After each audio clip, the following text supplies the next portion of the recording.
Hey guys, what's going on? It's your girl Simply Saint. If you'd like to see how I got this quick, easy, knotless braid on my natural hair without rubber bands, without feeding in, then keep watching. So my hair is already parted into the section that I'll be using to braid. So my hair has been blow dried and freshly washed. You can check out my previous video to see how I achieved this. So I'm going to start off with my first section. I'm going to moisturize it with the Melanin hair care products, and my edge control that I'm going to be using will be the Cream of Nature. That one I showed was the argan oil, the extra whole, but I feel that the same brand but the one in the black, the one that is black, works way better on my hair. So the method that I'm going to be using to achieve this look without using rubber bands and without feeding in the hair is really simple. I haven't seen anyone did this method before, but if you like this method and you use this method and you experiment on it, tag me. Don't forget to give me a shout out. My Instagram is @TheRealSimplySaint, and don't forget to comment down below and also like and subscribe if you like it. So basically I'm splitting the section into less than half. You want to make sure the top section is bigger, and then that bottom section you're going to split into two. So now you're going to grab your extension and make sure you secure it tightly, bring down that section, and then braid firmly. This method is really simple, so the rest of the video I'm not going to be doing a voiceover. You can basically grab your popcorn or grab a drink and watch. So the bottom section, split that into two. The top section, make sure that's bigger, and then basically the third section, which is the biggest section, you're going to use that as your third piece. And I think the challenging part was barring the hair just to make sure the braid flows seamlessly. So if it doesn't flow seamlessly, you want to make sure you redo it. But that was the challenging part. The rest is really relatively easy. So just make sure when you borrow your hair, your braid is seamlessly braided. And I'll include all the products that I use in the description box below. Thank you guys so much for watching, and stay tuned for the end.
So these are the finished results. I'm in love with them.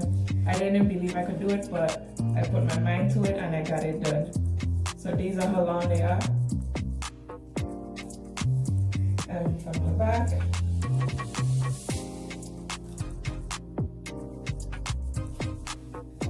I like them. So let me know what you guys think in the comment section below. How did I do? I really like them.